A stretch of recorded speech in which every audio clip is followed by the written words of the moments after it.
Ladies and gentlemen, please welcome Chairman of the Milken Institute, Michael Milken.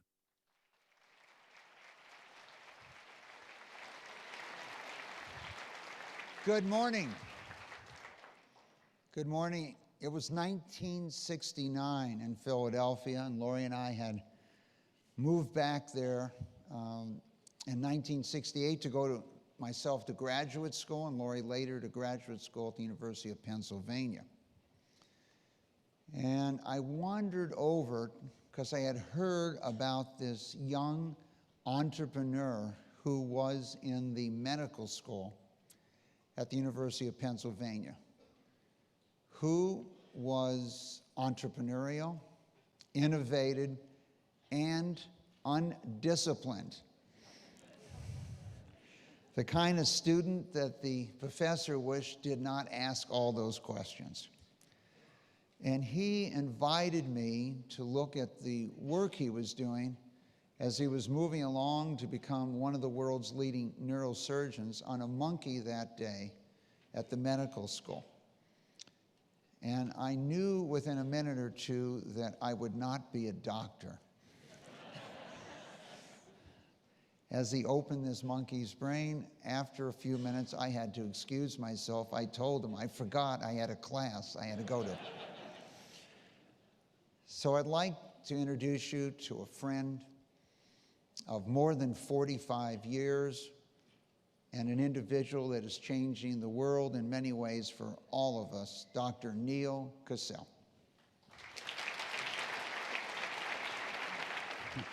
That was good, Michael.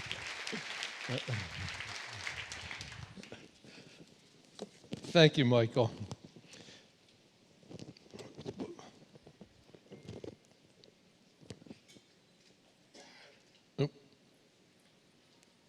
Slide's not changing.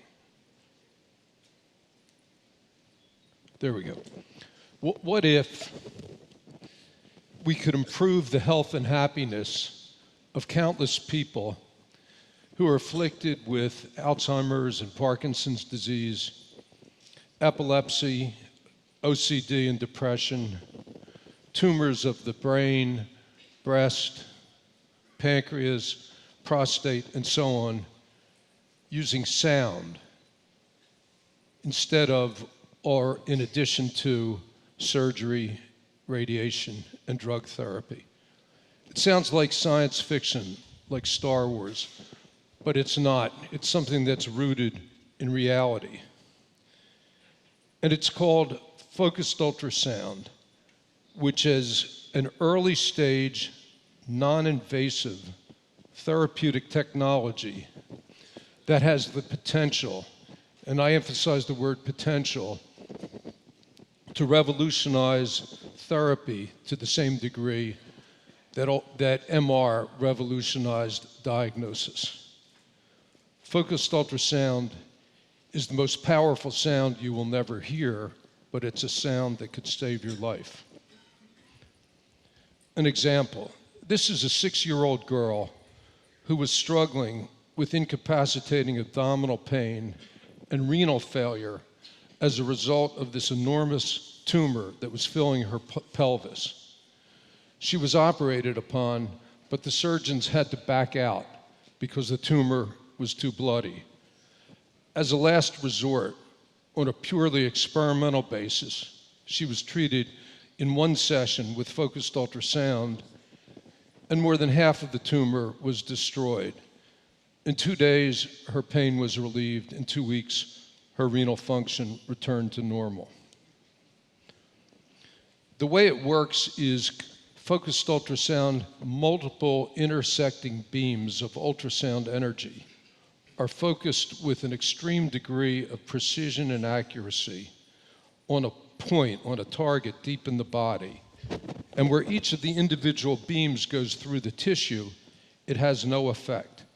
But at that focal point where the beams converge, there are a large number of effects on the tissue, including destroying tissue, delivering drugs in extremely high concentration, precisely to the point in the body where they're needed, and thereby minimizing systemic toxicity or side effects. or stimulating the body's immune response to a tumor and enhancing or augmenting the effectiveness of the immuno-oncology drugs. The fact that there are so many different mechanisms of action creates the opportunity to treat a whole variety of medical disorders. And today, there are, in various stages of development, more than 80 indications. 10 years ago, there were only 3. The field is growing rapidly, very rapidly. In the panel session to follow this on things that will blow your brain, there will be more discussion of these neurological indications. Now, when you see a slide like that with so many indications, it sounds like snake oil, whatever ails you, good for whatever ails you. But to be sure, focused ultrasound is not a panacea. It's not good for every indication. It's not good for every patient. The problem is that the evolution of a new therapeutic technology from concept or idea stage to widespread utilization as a standard of care is a glacial process, often taking decades. There are a number of fairly daunting impediments, one of which is lack of awareness. Well, the Focused Ultrasound Foundation has the good fortune to have as a board member John Grisham, and he had the idea that he could use his storytelling ability and his brand to, in one fell swoop, inform all of the stakeholders in this complex ecosystem about the potential of focused ultrasound. And he did this by writing a short 44-page book that he says is the most important book that he's ever written. More than 800,000 copies have been distributed. It can be downloaded online from these sources.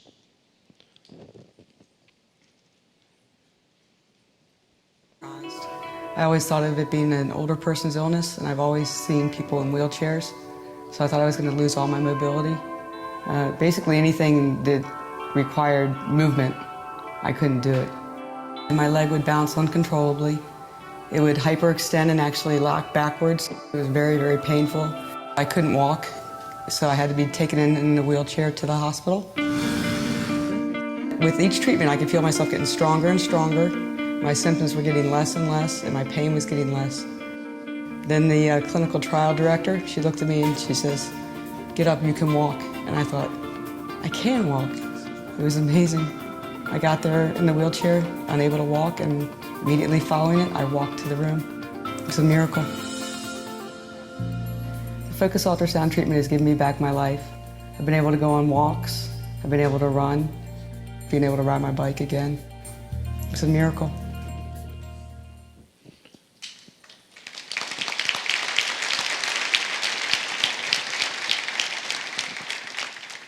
So that's an indication of the potential of focused ultrasound.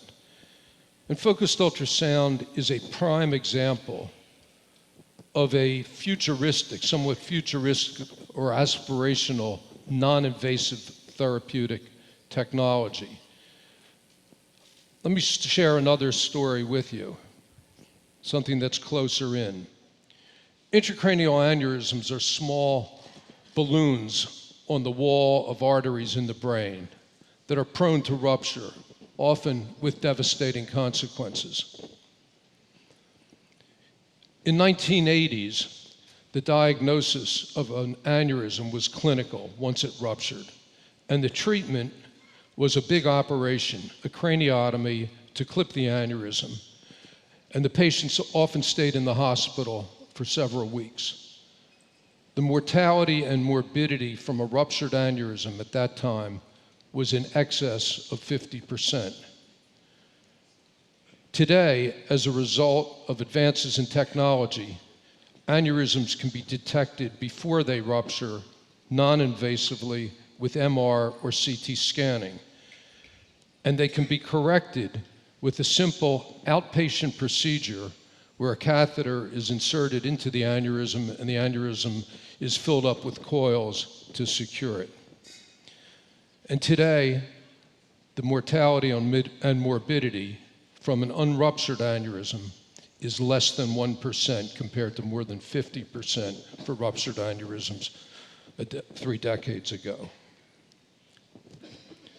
Now, in 1988, I met then Senator Joe Biden because we shared a mutual and deep interest in intracranial aneurysms. And in the 3 decades that I've known him, I've appreciated that there is no one who is more authentic or genuine or decent. He is the ultimate role model for inspiring young people to pursue careers in public service. Of all of his contributions, the most important is likely to be his impact on cancer.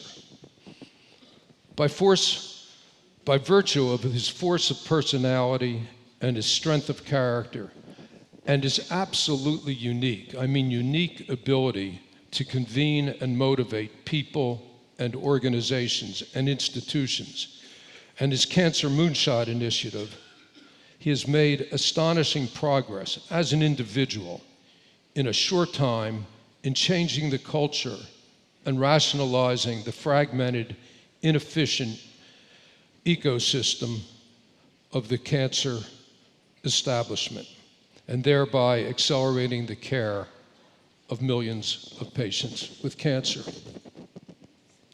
Parenthetically, Joe Biden is the only politician in Washington that I'm absolutely certain has a brain.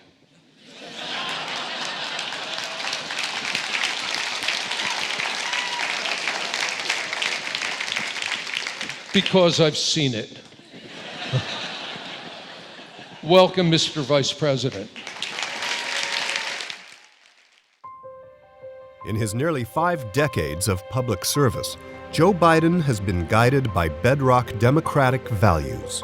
Since I've been a 27-year-old kid, this has been the essence of my life. An abhorrence for the abuse of power, on the one hand, and the notion that everyone's entitled to be treated with dignity. Born in Scranton, Pennsylvania, to a working-class family, Biden moved to Delaware when he was 10. At 29, he became one of the youngest senators ever elected. Joe Biden would represent the state for 36 years, serving 8 years as chair of the Judiciary Committee and 4 years as the chair of the Foreign Relations Committee. He was the primary sponsor of 33 bills that were ultimately enacted, and is particularly proud of authoring 1994's Violence Against Women Act. In 1987 and 2008, he ran for president.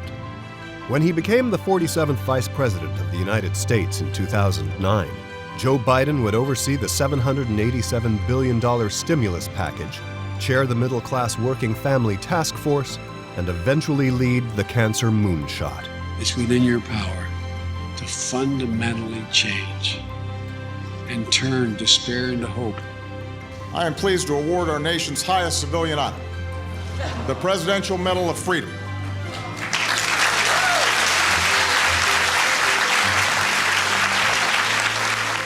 I want to thank you all so very, very, very much. All of you for being here.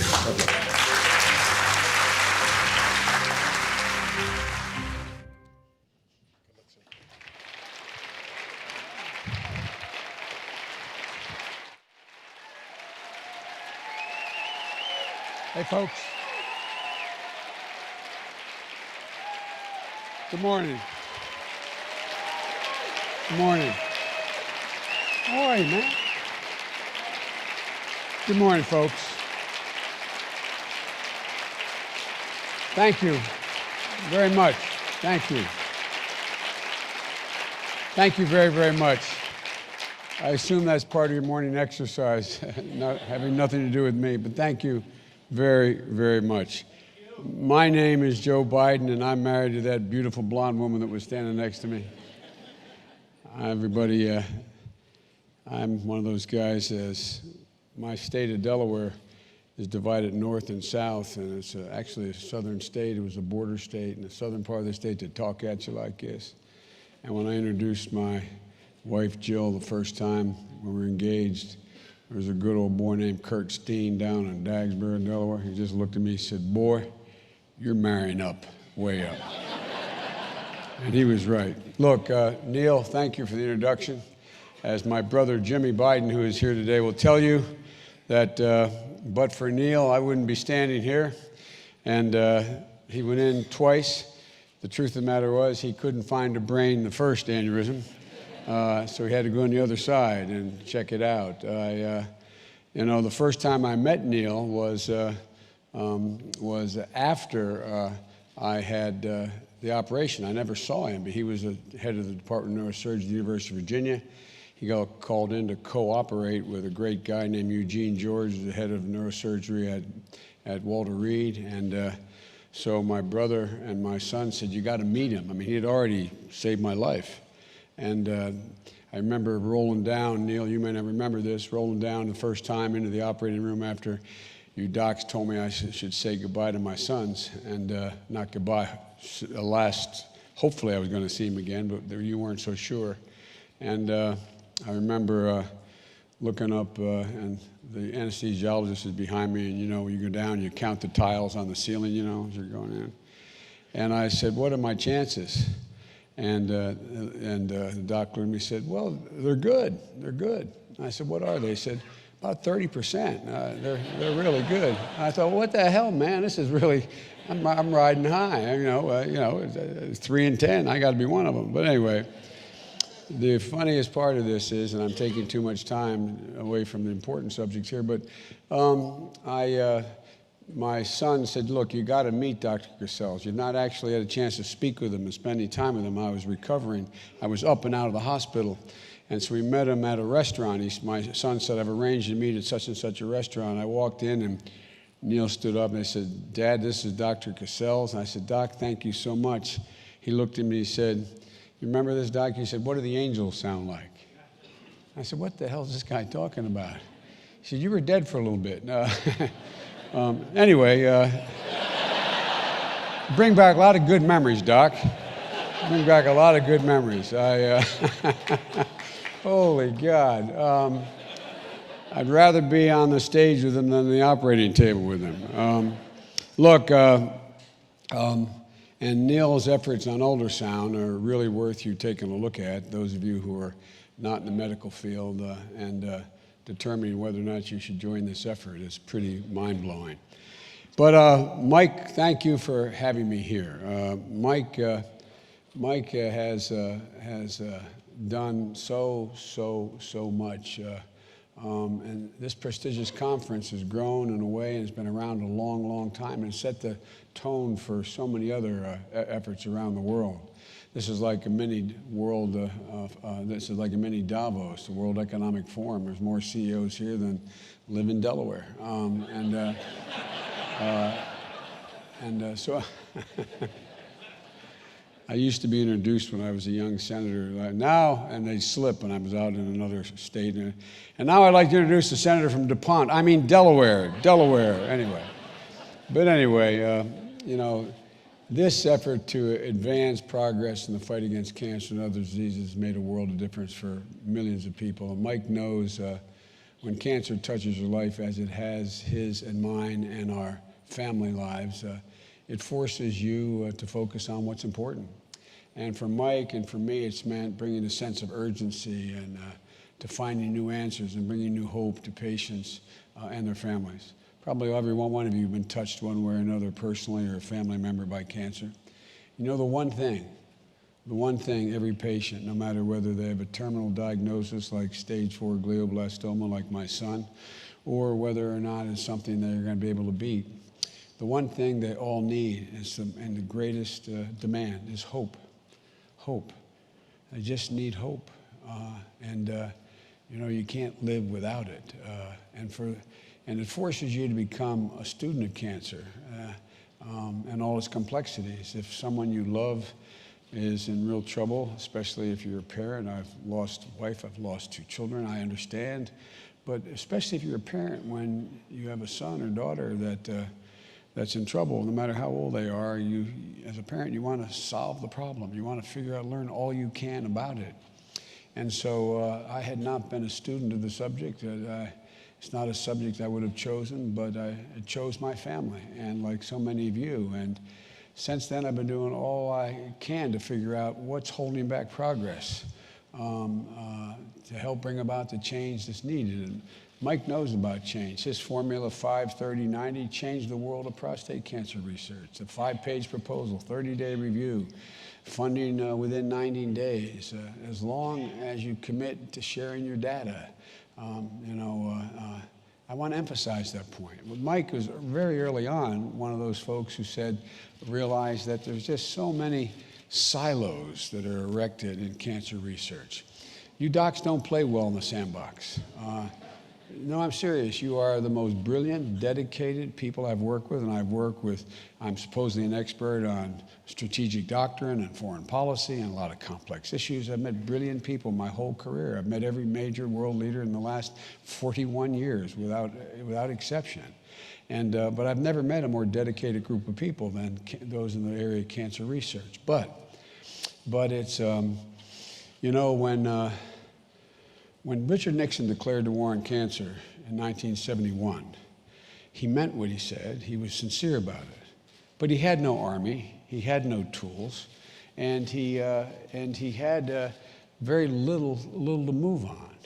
And so what happened was they also set up an institutional structure as how to go about funding this research. It was based on sort of a Jonas Salk model, that there was going to be one doc that was going to go in a laboratory and going to find the silver bullet. We thought there was one cancer at the time, and so on. But the institutions set up were for the last war, the war that was in the 20th century. And what's happened in the meantime, after 46 years, you've all made, the docs in the room, you've made enormous progress, enormous breakthroughs. But the institutional structure hadn't changed at all. You realize if you come to the United States government and you ask for a grant of $50 million to study the seventh ring of Saturn, and you finish your study, you have to publish it for the whole world to see upon that occurring. But you get $50 million to study proteins in cancer, and you do your entire study, you're supposed to report it, but you don't. Most don't. Most don't ever, it never shows up anywhere. And when it does, it shows up behind a wall of a publication that costs $160,000 a year to get. It's not shared very well. And so there's so many things that could change. That's what the moonshot was all about. When I walked out in the Rose Garden after my son had passed away, and my wife and I decided we just weren't going to run because I had planned on running, and the president walked out with this, I said spontaneously, it wasn't in my remarks, I said, I only have one regret, not running. I would have liked to have been the president to preside over the end of cancer as we know it. And that was it, and the president didn't say a word to me since then, and I'm sitting behind him at the State of the Union. He said, by the way, Biden's doing a moonshot. That was the first time I heard about this. No, for real. But one of the great advantages of being vice president to my friend, and he is my close friend, Barack Obama, whatever authority he gave me absolute authority. So I could hire and fire anyone in the government if they did not cooperate. Everybody knew when I spoke, and I had his authority. So we did two things. We put together in this moonshot, we arranged it so that we'd have a task force made up of all of the members of the administration, anyone who had anything to do with cancer, from NIH to the NCI to the Department of Veterans Affairs, et cetera. And we brought them all together because I had traveled around the world and around the country to every major cancer institution, met with thousands of specialists. And I tried to figure out, is there any consensus out there? Any consensus about what we should be doing that we're not doing? And there was an emerging consensus. And the consensus was that there was not a lot of cooperation and coordination. And at the government level, and I made a commitment that I would break down any silo that existed at the federal level. I would force all these organizations to work together and to share information and to make it more public and available, et cetera. Change the way in which we do research grants. And as a consequence of that, I set up two things: this task force internally in the government, and then I went out and got a blue ribbon panel that included 30 of the leading experts in the world on research that come in and do a second thing for me. And that is that decide of the things that were promising out there, pick the most promising that have the biggest bang for the buck right at the outset. My dad used to have an expression. He'd say, "Joey, if everything's equally important to you, nothing's important to you. So what, with the limited dollars we have, should we focus on now?" And as a result of all of that, we came up with over 80 specific examples and changes initiated in the government and in private industry that is cooperating now. But there are too many to name, but I'd like to name just a few today. Because we brought the agency leadership together, the Department of Veterans Affairs and, for example, the Department of Energy, and people say, well, why are you bringing Energy Department and the Department of Veterans Affairs together? Well, the Veterans Affairs is the largest hospital in the world. They have more data, they have more human genome sequence, they have more tissue, they have more of everything. And DEO, Department of Energy, DOE, has enormous capability. They have the computing capability of 1 million billion calculations per second. Within the next 2.5 years, it'll be 1 billion calculations per second. Imagine the possibilities of aggregating all this data, basically in one place or several places, to find out patterns. It's a little like astrophysicists mapping the stars. There's so much that can be done, but we weren't doing a lot of this. We weren't engaging in it. We actually got an unusual thing. One federal agency said, I'll give another federal agency money, so we set up a memorandum of cooperation between the VA and the Department of Energy to generate a dedicated network. So they began to work together. Now troves of VA cancer data can be assessed by the Department of Energy supercomputers to find new patterns, to allow researchers to make progress in diagnosing and treating patients with the same disease, but one therapy works on one and it doesn't work on the other. Why?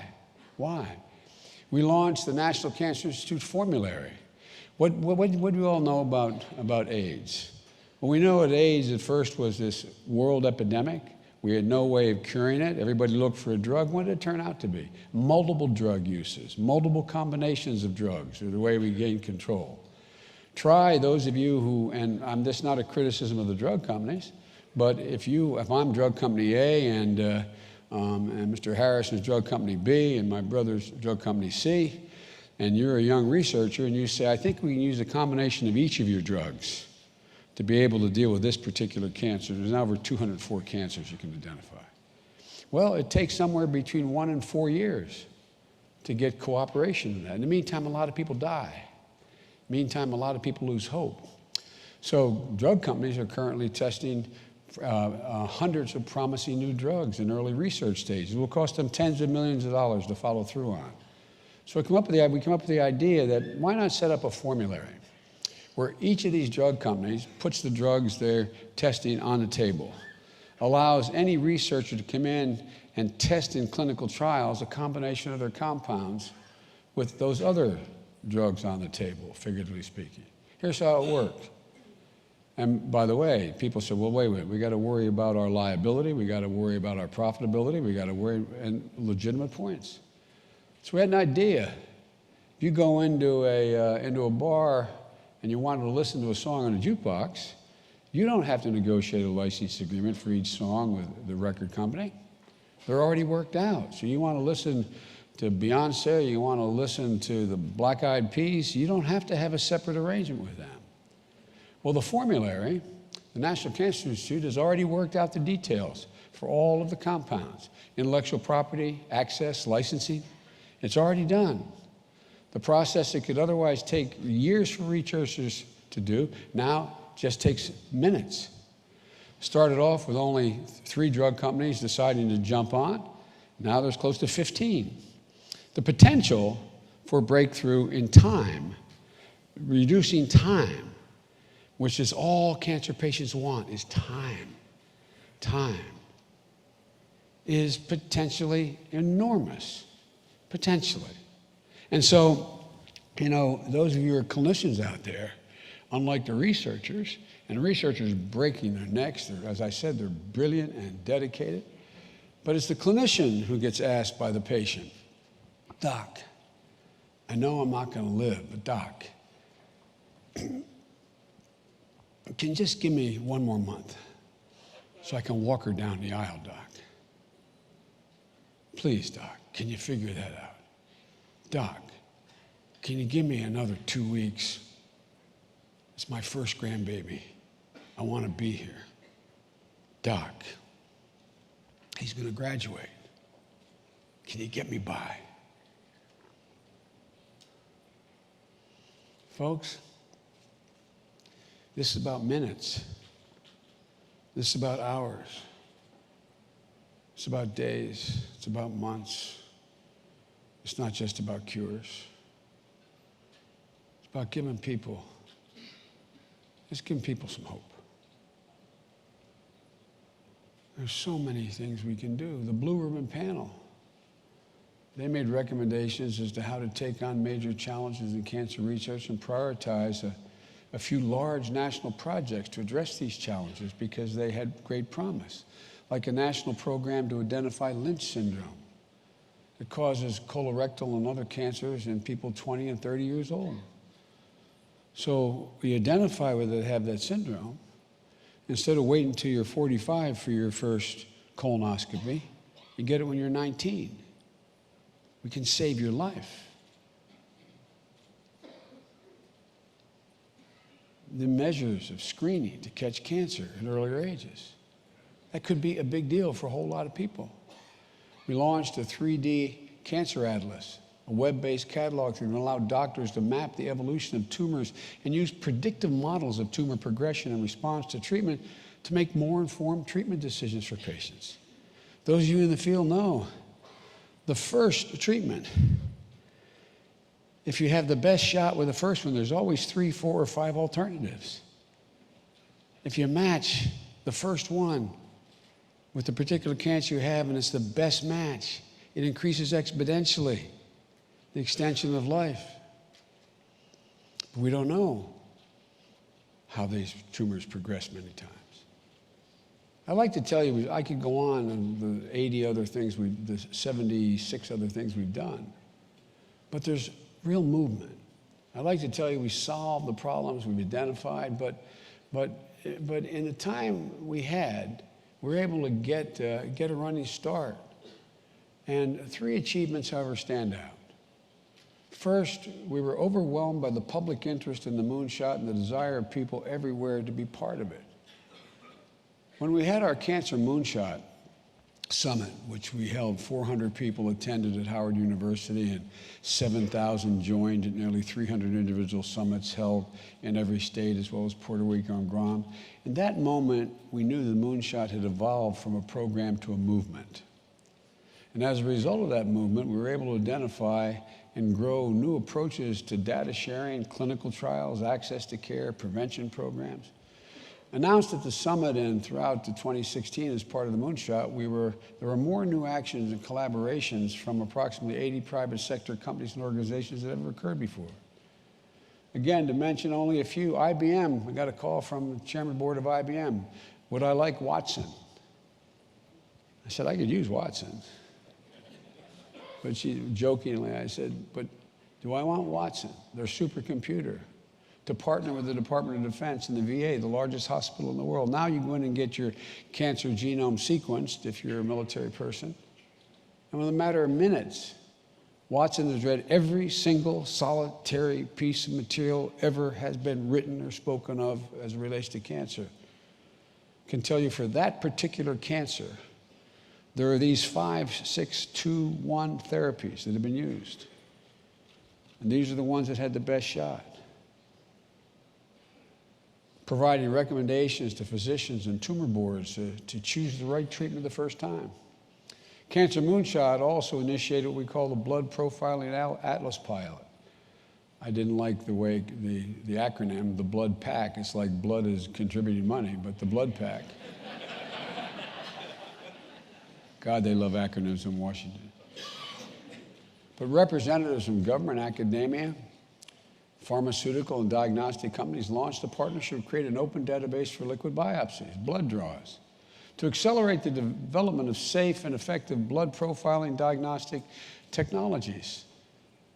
Michael is funding some, and there's some of the great hospitals, cancer hospitals in the world now are spending millions and millions of dollars determining how you can find, just by a blood draw, whether or not there are in your blood detections of early cancer. To move sometimes a year, 2, 20, 25 years ahead of time to be able to detect and prevent cancers. You know, they're continuing to meet as a consortium. The fact that they came together just last month as a group to move this project forward.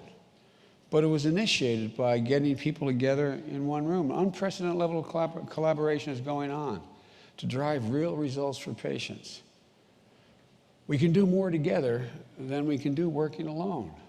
Secondly, I said through 2016, I would get an additional $1 billion for the moonshot. Now, the only thing I know better than any one of you in this room and anybody in the country is the United States Congress. I am a bona fide expert. No, I really am. I'm good at this. I am really good at this. And I was told that with the Republican-controlled Congress at the time and in the Senate, in the House, we would never get any funding. But you know what? The only truly bipartisan issue left in Washington is cancer. And with the leadership of some really good Republicans like Lamar Alexander of Tennessee and Upton, Congressman Upton, he took this 21st Century Cures Act. And with only 10 days left to go, we only had 100 and some votes in the Senate, in the House, and 40 some in the Senate. We passed it. We passed it with 388 votes in the House and almost unanimously in the Senate. It's because we're able to make the case. And they actually appropriated, unlike anything was done last year, $1.8 billion in additional funding for cancer, but $6.8 billion for medical research. The Congress came together. There's a consensus out there that there are certain things government should be doing. The 21st Century Cures Act, as I said, had $6.3 billion at the very end of a contentious fight. So the generic point I want to make is that the public wants the government to do their job. And part of what they see as the job is doing things that make life better for them. And there's nothing that much that can make their life better for them than if we made significant impact on cancer, which touches all of them. And I was relieved to see the Congress, when the president came along, our new president came along, and he called for cutting all that money at NIH, all that money at EPA, all that money for research. We were moving into the know-nothing era again. The anti-science guys were prevailing. Well, guess what? We just had a budget agreement. He didn't get any of it. No.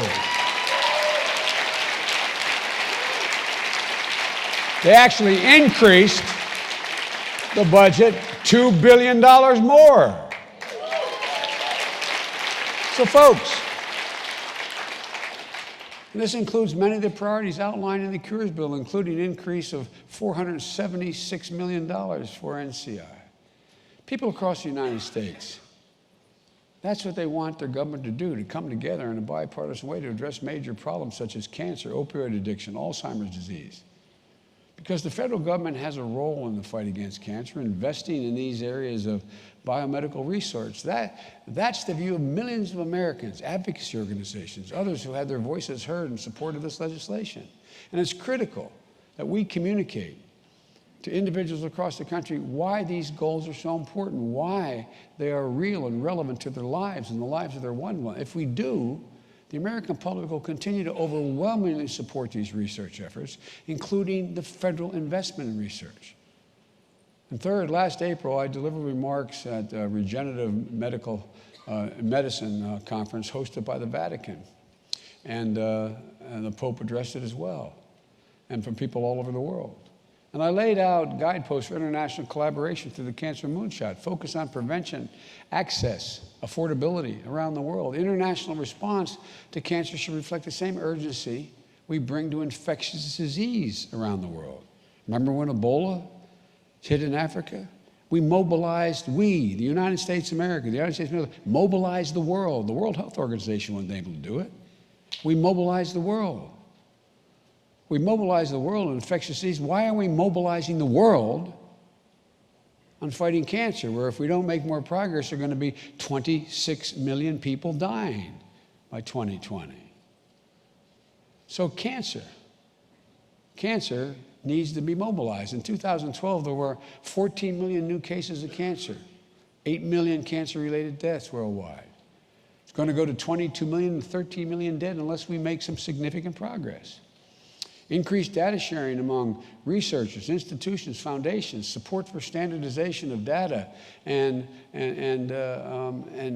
which is one of the things Mike has pioneered in. Increase government incentive of cancer research. Capitalize on this moment. This is an inflection point. Because what I learned when I went out there to deal with my son's issue was that we really had reached an inflection point. 5 years earlier, immunotherapists didn't work with oncologists or virologists. I mean, it was like a voodoo science out there. Not a joke. We've not only reached an inflection point here at home with all these disciplines are now working together, but the truth of the matter is the world wants to work with it. I'm going to end by saying I'm supposedly an expert on foreign policy and national security issues. That's where I spent most of my life. I'll give you 2 examples of how the world is changing and how I think we've begun to mobilize not just the nation, but the world in terms of the sense of urgency, the urgency of now. As I said, the Moonshot had 2 objectives. One is the urgency of now, and 2 was to change the culture in the way in which we attack this effort. And so the president, you may remember not long ago, before we left office, we had the national meeting of the 50 world leaders, heads of state, on nuclear proliferation. We sat in that grand room where the state dinners are held, in the East Room, and a great big rectangular tables put together in a gigantic rectangle. President with his back to the fireplace, my back to the hallway. And here's how he started it, deadly earnest. 50 heads of state. He said, ladies and gentlemen, I know you want to talk to the vice president about cancer. It was deadly earnest because that's what they wanted to talk about. But let's deal with nuclear proliferation first. It's a serious comment. I'm in Abu Dhabi with MBZ, the head of that country, talking about ISIS. They call it Daesh in the Middle East, something I supposedly know a lot about. I have my entire national security team. We're sitting on the shore of the Persian Gulf under his tent. He has 6 of his experts, and I got 6 of mine. We're going to begin how do we deal with ISIS? And he starts off and he says, in my word, last year, before we begin, can we talk about cancer, Mr. Vice President? Can we talk about cancer? I was able to get 10 countries to sign memorandum of understanding with the United States, sharing data from China to Australia, to Israel, to Jordan, to Abu Dhabi, to around the world. To share data, advance research, and find new answers for patients around the globe and make it all open, all available. Folks, on all these fronts, our work is just beginning. The Cancer Moonshot generated a great deal of momentum, and there's new hope for those who face this terrible disease. We made significant progress building on the work of many of you have been at for a long, long time, like Mike, but we have yet to win. And so all of us involved are not going away. We got to continue this sense of the urgency of now and continue to change the culture. Encouraged by some of the leading experts I've been asked whether I would continue this effort. By the way, I have no expertise. The only thing I'm relatively good at is convening people and shaming people. You think I'm kidding? I'm not. Because all of a sudden we have a lot of sharing going on that wasn't sharing before. Because it's needed.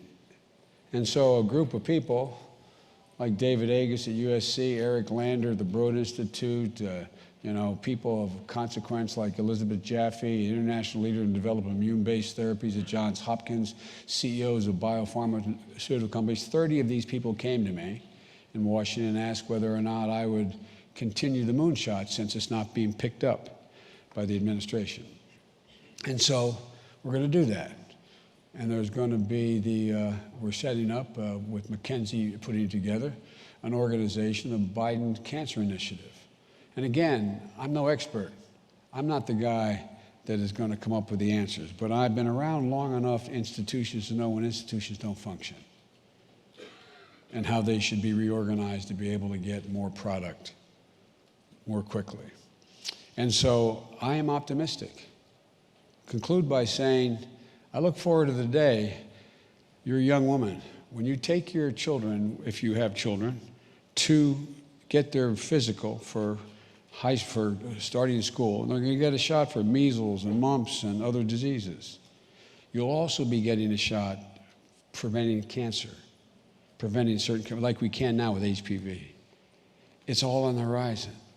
I look forward to the day you're going to see where most of the cancers that exist today are be turned into chronic diseases. And we have serious, serious cures for other cancers. It's all there. I look forward to the day when you get the right therapy the first time, the very first time. You see the day when prevention is more effective, when care is personalized, and with less harmful side effects. I see the day that those of you in your room are engaged in the ability to be able to expose your children, your families to preventative actions, vaccinations, as I said. You can, the day when be able to identify through markers in the blood, cancers that haven't yet developed. We're on the verge of that. We're close. Or to catch cancer when it's most treatable, to identify early signals of cancer. Look, I could go on, but I don't want to get a little too passionate about this, and I know this conference runs on military time here. So, but look, the one thing I can tell you is there's hope. And there's nothing more that can bring hope than the breakdown of silos and that prevent greater collaboration. President Kennedy described sending humankind to the moon. And he talked about a lot of things, and all of you remember from kids in grade school and high school parts of those speech. The one sentence in the speech that has stuck with me in my whole career, he said, we're making this commitment because the American people are, quote, unwilling to postpone.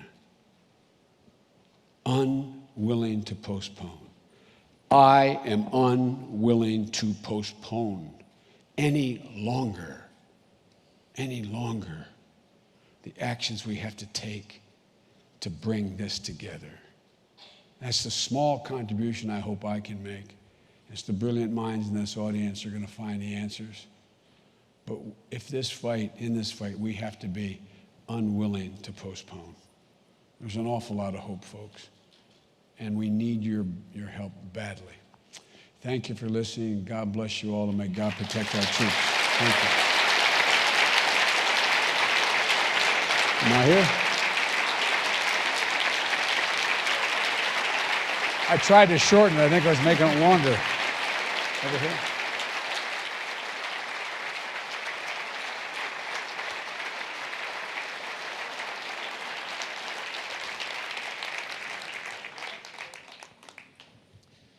Now comes the exam. Well, Mr. Vice President, I thought maybe we'd start on a little different footing today. Why does that not surprise me about you? And many people know about your public life. And I think one of the things you can let them know about is when you were a little kid, you had a stutter. And we have plenty of children and others that have had something that they've been teased about or held back about. And here we have a person that had a stutter who became the Vice President of the United States. And I'm sure when you're young, you know, the kids don't really have a filtering mechanisms. They probably had a few different names for you at that period of time. Take us back there. Well, I had a very bad stutter. I would talk like this, and I would be able to get things out and so my stutter. The part that bothered me most about my stutter is stutterers who are bad stutterers contort the face when they stutter, and you feel like a fool. And I thought it was, and you know, and I was a little kid, small in stature, and so it was my nicknames were. I was a runner-up in the state scoring champion in football, and my nickname was Dash. Everybody thought it was because. If you didn't know, but my classmates called me Dash because of like Morse code, ... dash, dash, dash. No, I'm serious. But what I had, it turned out, Michael, to be the best thing that ever happened to me. My mother, God love her, was one of those moms that, and I mean this sincerely, my brothers here, every kid in the neighborhood wanted my mom to be their mom. You know, the worst part growing up is I never worried whether my mother understood me. I knew she understood me, which means I got away with nothing. But at any rate, but what it did was it made me realize intuitively that everybody has something that they cannot, that's not their fault. They can't control. They're tall, short, skinny, fat. They have a cleft lip. They have a club foot. They have something that they deal with. And children are tough and mean. That's why I learned to fight. I used to have a bad temper until Neil took the temper nerve out of my head. But what it did for me, Michael, it gave me a perspective that. And a sense of empathy that I'm not sure I would have had before.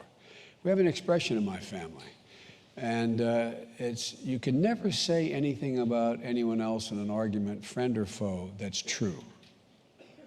So if the person you're having an argument with as a kid is homely, you can't say you're ugly. You can't say you're fat. You can't say you're stupid if they are fat, stupid, or whatever. I really mean it. The expression was, you can never call a fat person fat. You're never able to say the thing that was true that child or that individual could not control. And it turned out that being raised that way and knowing that has had a profound positive impact on my ability to deal in public life and to negotiate and to not question motive about other people, question judgment, not their motive. And I think it's one of the reasons why I'll say it's self-serving, but if you notice, every time there was any trouble in the administration, I was the guy that went to the Congress. Any trouble with a foreign leader, I was the guy that gets sent. Because I learned a lesson early on that it's never appropriate to question judgment. Just like it's never appropriate to attack someone for something that they cannot control. And that's why I've been involved in the National Stuttering Association, because think about it.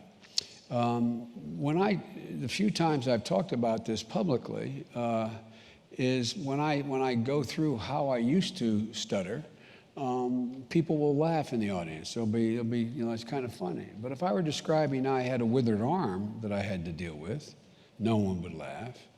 If I talked about I had a club foot or I had a serious impediment that was physical, no one would laugh. But stuttering is the only thing you all, not you, but you editorially think you can still laugh about. But it's the single most debilitating impediment you can have. Because when you stutter, people think you're not smart. People think that you can't control yourself. And it's awful hard when you're a junior or senior in high school to ask the pretty girl, would you go to the prom with me? And it saps self-confidence. How many of you saw The King's Speech, the movie? Well, you know, when that scene came on, my wife, who didn't know me when I stuttered, I still occasionally stutter, but when that scene him at the racetrack came on, I didn't realize I must have physically tightened. And she reached over and said, "Are you okay?" It brought back everything to me. The director of that movie, you know, when I do my speeches, see how I mark them up? He learned that I mark my speeches so that you can get a cadence when you are speaking, so you do not let yourself get into a position where you lose control. And that's, if you remember in that speech, and he sent me a copy, the actual speech the king made, where he marked up the speech. And so for me, it's been a constant reminder of not only my multiple frailties, but that a lot of people go through an awful lot, and some of it can have profound impact on their image of themselves. But I was one of those kids who was lucky. We couldn't afford any professional help, and I'll end with this. My mother, every time I'd walk out of the house and I knew I'd have to, I can remember to this day, I went to Catholic school and you sat in alphabetical order and rows, and when the reading class came in grade school, you knew which paragraph you were going to have to read. So I'd go down and memorize the paragraph, because nothing freaks out a stutterer more than looking at the printed word on a page, knowing they're going to have to say it publicly. And so I remember the speech, I remember the paragraph. We were reading about Sir Walter Raleigh. To this day, I remember it. And it said, "Sir Walter Raleigh was a gentleman. He laid his cloak across the muddy road so the lady would not soil her shoes as she entered the carriage." So it came my turn to speak, to read, Master Biden. So I started, "Sir Walter Raleigh was a gentleman, and he..." Master Biden, what's that word? Gentleman. "What's the word, Mr. Biden?" And I got up, and which is unusual for a 7th grader in a Catholic school, and walked out of the front of the room. The nun grabbed my arm. I kept walking, and I walked 2 miles home. And I got home, my mother was tapping the table, the dining room table. She said, "Get in the car." Dropped my younger brother on my lap, drove me back to school. I said, "Let me explain, Mom." And I explained to her what happened. Walked into the Mother Superior's office, and she said, "Mother, what happened?" She said, "Joe was just so outrageous. No one's ever been shown such disrespect," and so on and so forth. She said, "Did the nun say?" She said, "It's irrelevant, Mrs. Biden." She said, "It's relevant to me. Can Sister Janet come down?" The nun came down and walked through me. I'm sitting in the office of the secretary, and she looks at me like, "You're dead, kid." Walks in, sits down, and they had those frosted glass dividers, and the sun was coming through, and I could hear my mother asked her what happened, and she said how disrespectful I was. I said, "Did you say Biden?" She said, "Mrs. Biden, I was just trying to make a point." My mother, Catherine Junior Finnegan, 5'2" tall, stood up, walked over, and said, "Sister, if you ever talk to my son like that, I'll come back and rip that goddamn bonnet off your head."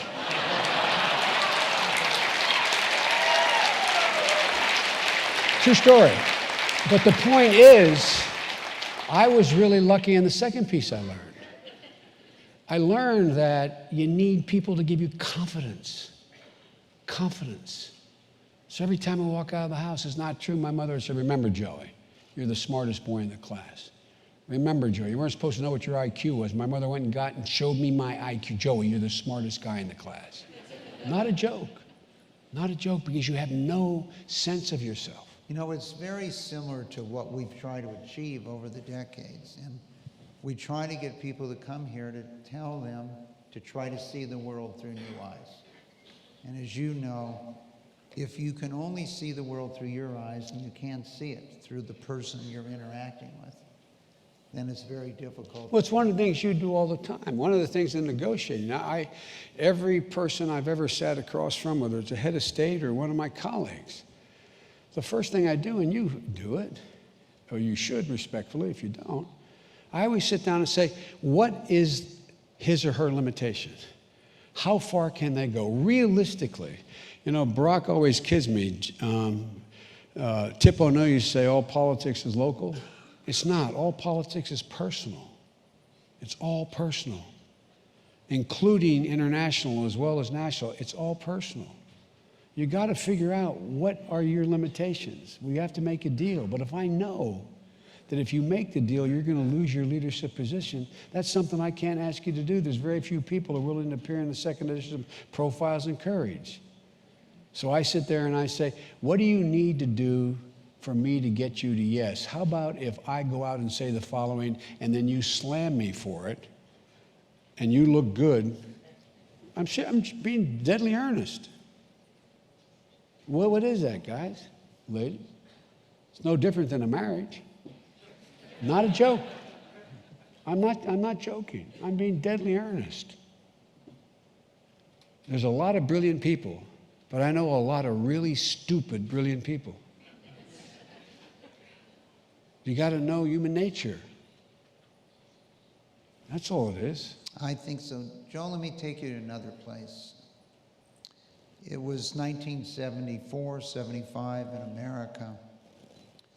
And my economic theories, my thought of credit, everything had worked out. It was kind of an epidemic at that time. But my father had been diagnosed with melanoma. And so I could refinance thousands of companies. And I traveled around. And within about a year and a half, I knew that there wasn't anything I could do to save my father's life. That science had not moved fast enough to move my father and to save him. And I eventually moved myself and hundreds of people back to California so my two sons would know my father before he died. And we were back about 9 months before he died. Was there a time with your son that you knew that you could not, even though you were the Vice President of the United States, move science fast enough to save your son's life? Yes. My son was the Attorney General of the state of Delaware. When he announced he's running for governor, there wasn't a single Republican who said they'd run against him. When we won re-election in 2012, big headline in the statewide paper, Biden, most popular politician in Delaware, Bo. We had won that year. Seriously. My son didn't have to volunteer to go to Kosovo, but in the middle of the war, he was in Kosovo helping set up their criminal justice system. He didn't have to go to Iraq, but he went to Iraq for a year, won the Bronze Star, was highly decorated. He was an incredible kid. He was a man, and the finest man I ever knew. And at first he had a stroke. He was misdiagnosed as a stroke, and we thought, my God, what's happened to my boy? He came back the fittest person in his regiment, 9% body fat. He was just an incredible guy. And then it turned out it was a tumor, what they diagnosed as a stroke and a blockage. And it was, when we went to MD Anderson, they told us in August it was stage 4 glioblastoma. We both knew that there was virtually no hope. But my son would say to me, he'd look at me and he'd say, Dad, now look, I'm going to be all right no matter what happens. But you got to promise me you will be. I know no one loves me more than you, but Dad, you got to promise me. So when people ask about me, smile. I don't want anybody feeling sorry for me, God damn it, Dad. Okay? This is a kid who every single day got up and went to his office, even when he had aphasia, even when he couldn't move on his left side. He got up every day and went to work. Because his view was that, I remember there's a doc, a wonderful guy named Dr. Young, used to be the head of neurosurgery. Anyway, and when they diagnosed him, we knew what the diagnosis meant. And I said, what do we do, Doc? He said, go home and run for governor. Go home and run for governor. You need a purpose-driven life. You need a purpose-driven life. And for me, what I draw strength from, probably like you do with your father, that I don't think of Bo as ill. I think of Bo as, when he was strong, And I think of Bo in terms of what would he want me to do? Because he'd be doing this if he were alive. He'd be doing this. And so what I look to is I draw strength from the fact that of who he was, and try to think every day, what would he do? What would he be doing? And so for me, it was Bo who would say, you know, call me and say, Dad, now remember, I saw you there. You got to look happier, Dad. No, I really mean it. It was, to him, it was really, really important that he die with dignity, that he not let anybody. My dad had an expression. He'd say, you know, call me a champ, never complain and never explain. I can say without fear of contradiction, I never once from the time that son was born ever heard him complain or explain. I mean, never, never, never. And I look at him and I say, anyway, I don't know if that's your questions. I wish you and I were unique, but 1 in 2 American men get cancer and 1 in 3 American women get cancer. So we are not unique, and every single person, I'm sure in this audience or is watching this online anywhere in the world, it's hard to find a person that hasn't been affected with cancer. And how do we accelerate, I think, is the call to action you gave us today. Now, the country that has the most people dying of cancer is China. The country that has going to have the largest medical challenges is China. They've had environmental and other things that have affected them, as you know. Is there a role that you could play? In the first Gulf War, the U.S., as you know, put up 20% of the money, and others put up 80%. And it was managed with General Schwarzkopf and General Colin Powell, et cetera. Is there a way that you see, and Henry Kissinger played a role, is there a way that you could see today to use your diplomatic skills, because you probably know foreign leaders better than anyone in the world, that we could all come together? They've committed tens of billions of dollars to bioscience. Is there a way you see that you could go to China and other countries around the world and say, let's get together as a team here, and together we could move faster? Yes, I've already had that discussion with President Xi. We've already have a memorandum of understanding. Now it's a matter of bringing it to fruition. And so one of the things that this Biden Cancer Initiative is going to be is to get those 10 world leaders who have all agreed to participate and pool resources and exchange and collaborate among our scientists, is to get that up and running. There's agreement, it's on paper, but it has to be implemented. And I'm going to say in front of everybody, I'm going to ask this guy to help me to do it. No, I'm not being facetious. I'm being deadly earnest. I'd be honored to help. No, I really genuinely mean it, because there's a lot we can do.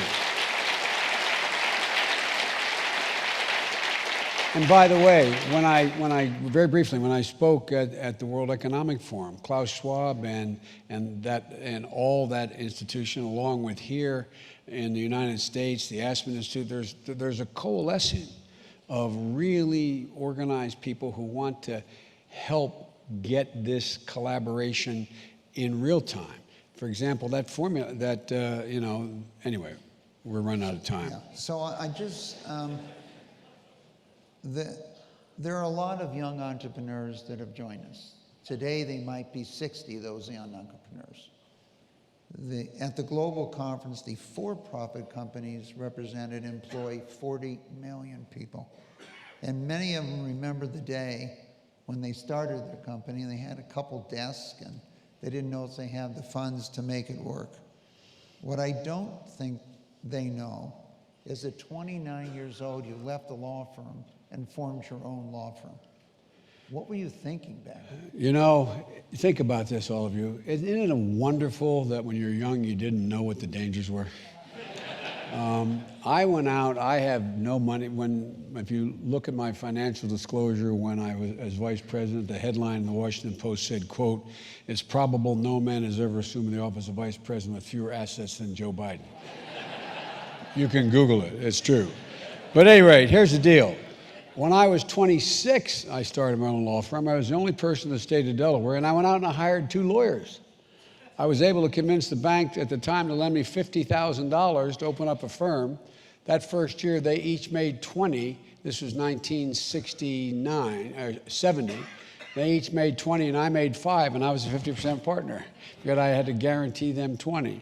And thank God I didn't know what I know now, but I knew that I believed that I had the capacity and could bring something different to the law that was needed at the time in my state at that circumstance, and it turned out to be true. But the thing that and when I announced for the Senate, I didn't have any money, and the Democratic Party, I was 28 years old when I announced. You got to be 30 to win, but the hardest thing to do, and the young entrepreneurs out there know this, is follow your idea and still be able to eat. No, I'm not joking. Not joking. So I'm running for the United States Senate, and I'm still going into court because I literally had to pay the mortgage. I had to put food on the table. It was, when people say, what was the most difficult thing running when you were 29 years old? It was literally eating. And so, but you know, it's, you all, if you believe it, follow it, man. You know, it's the most satisfying thing in the world. And but having to meet a staff requirement, you know, I had only had 5 staff people, and you know, I remember when it got all finished. And how many of those staff were their last name Biden? None, but most of them ended with O. I'm big in the Italian community at home. Anyway, so anyway, but it's exciting. It's exciting, and it's you know, it's and by the way, you learn from your losses. You learn from your failures too. I mean, it's you know, my dad had an expression. You've heard it. Everybody, when they write about it, they say it. My dad say, "Joey, the measure of success for a man or woman is not whether they get knocked down, it's how quickly they get up. How quickly you get up. Just get up." I have a little thing in a little cartoon. My dad went into one of those card shops, you know, where you buy greeting cards and the like, because I guess I was feeling sorry for myself somewhere about a year after my wife and daughter were killed and my 2 boys were hospitalized. And he walked over, he came over to me, and it's Hagar the Horrible. I'm not a big funny paper guy, but there was a cartoon guy. And Hagar is in his Vikings, and there's 2 frames, Michael. One frame shows Hagar with the ship being sunk lightly in the sky, and the prow of the ship, the big dragon, and his horned helmet, and he's looking at heaven, and he said, "Why me, God?" And the next frame says, a voice from heaven says, "Why not?" Why not? Look, I was raised to believe, and I still think this about the country. There's not a damn thing we can't do. I really believe it. And when you were telling that story, I think it was '88, I was meeting with Gorbachev, and he brought his commissar of industry, and we were in the Russian embassy in Washington. And they wanted to go and they wanted to develop the venture capital business. And what you stated here in America is not only the chance to try, but chance to try again. And so he told me they wanted to go in the venture capital business. They have all this science and education. So I said, Mr. Gorbachev at the time, the commissar, that do you realize that maybe 7 out of the 10 companies fail in venture capital? And he told me, it's not a problem, we'll put them in jail. So I told him, I don't think you're ready for venture capital. Where you can't breathe free air, you can't do venture capital. So one last question and we'll close here. I noticed that you were up in New Hampshire.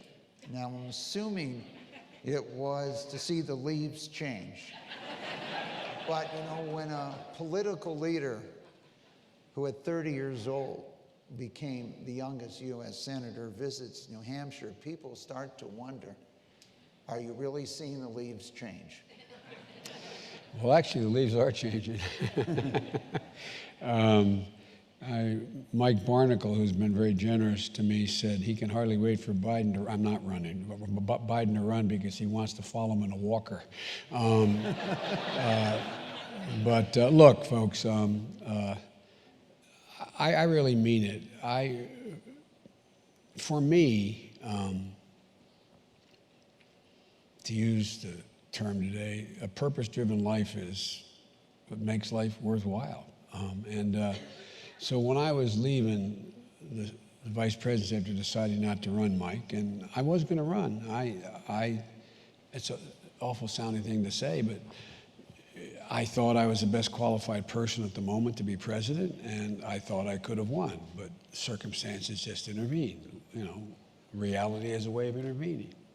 And so what I did was I decided that how could the ideal thing for me was how could I continue to work in the things that have animated my life since I was a young lawyer. The reason I started that law firm, Mike, is that I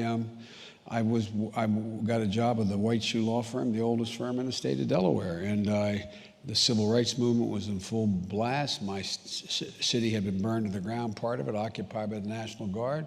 I quit, became a public defender, and opened up a law firm. And so I've been engaged in public policy my whole life. And so what I wanted to do was figure out how I could take the brightest people, the very people who would be peopling the administration that Hillary won, and take them with me to continue the work that I do. And so I had a great opportunity at the University of Pennsylvania. They've renamed, they want me to do foreign policy there, and they gave me a couple $1 million of staff. I have guys like Tony Blinken and others who were Deputy Secretary of State with me.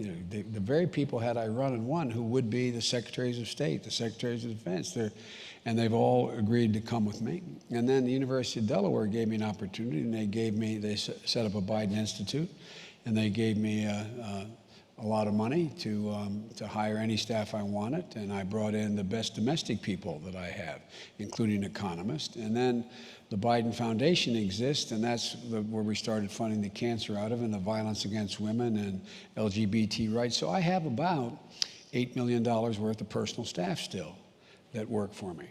And so, but one of the things I said I would do when I left was to not only work on the issues to try to fundamentally impact on public policy as we move forward from both an academic and a political standpoint, I also said that I wanted to be part of helping the Democratic Party rebuild itself. And I meant what I said. And so I'm doing, in a limited way, I'm going around the country, and I am raising money for candidates, and I am injecting myself in the Democratic Party debate, which is a false debate that's going on now.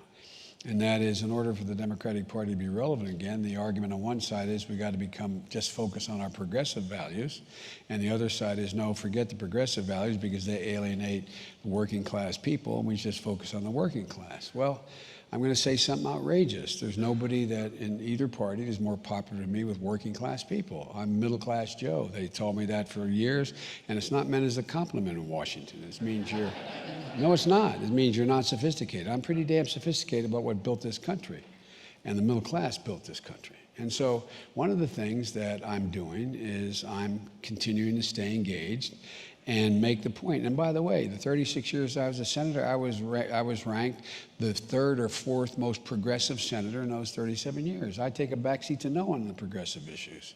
And I've led on an awful lot of them, whether it's on women's issues or on LGBT issues. But the point is this, there is no conflict. There is no conflict between the two. I did 83 events, I'll end with this. I did 83 events for Hillary. To make the point to the campaign that we were missing a point, I went up to Lorain, Ohio, spoke to 3,000 auto workers on the floor, and I said, watch me, to everyone, watch me.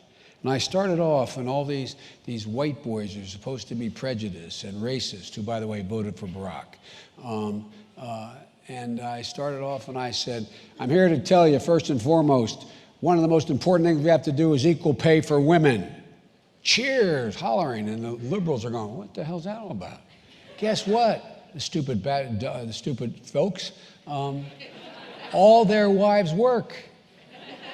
And by the way, when they don't get paid fairly, they're losing part of their standard of living. And then I said, and by the way, who you love should be who you marry. There's none of your damn business beyond that. Everybody stood up and cheered. I mean, these guys, these are working class guys, high school educated white guys. And they went nuts. And then I said, and one last thing before I get into talking about the economy. Any man who raises his hand to a woman is a damn coward. And if you don't do something about it, you're an accomplice. Place went nuts because they're looking at their daughters. They're looking at their wives. They're looking at their mothers. We're so damn stupid. We act like there is this inherent conflict. There's none. There's none in the base. There's none. So, Mr. Vice President, sounds like you're filling up your dance card. I am. Before you fill up that entire dance card, it was almost 25 years ago that Colin Powell and his wife joined myself, Lori, and my whole goal was to convince him to lead the war on cancer. And I was unsuccessful. And before you fill up that dance card, we need you to lead the war on cancer.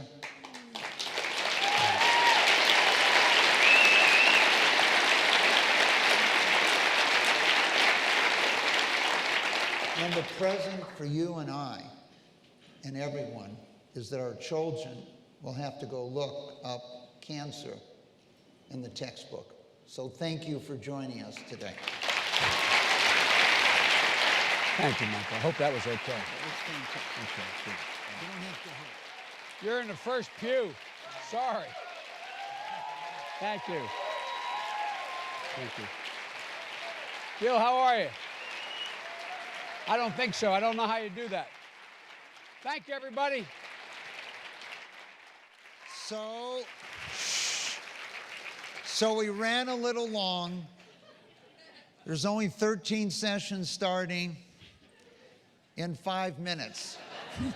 Hustle.